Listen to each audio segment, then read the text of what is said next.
বাইতুল্লাহর গিলাফ ধরে আছো, দাড়ি কামানের গুনাহ লেখা বন্ধ নাই। নামাজে দাঁড়াইছো, গুনাহ লেখা দাড়ি কামানের বন্ধ নাই। কোরআন তেলাওয়াত করতেছো, দাড়ি কামানের গুনাহ লেখা বন্ধ নাই। রাতে ঘুমাচ্ছ, দাড়ি কামানের গুনাহ লেখা বন্ধ নাই।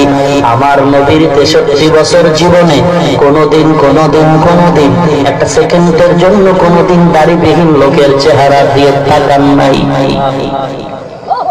হেদায়েতের মালিক আল্লাহ, ইজ্জতের মালিক আল্লাহ।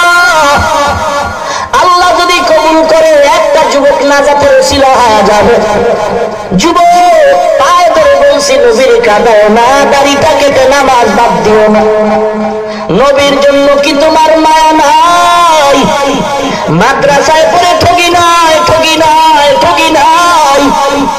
আল্লাহর কোটি কোটি শুকর।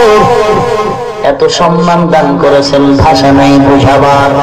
ও যুবক ভাই, আল্লাহ পাক এত সম্মান দান করেছেন, অন্তরে তওবা করো, খাঁটি নিয়ত করো।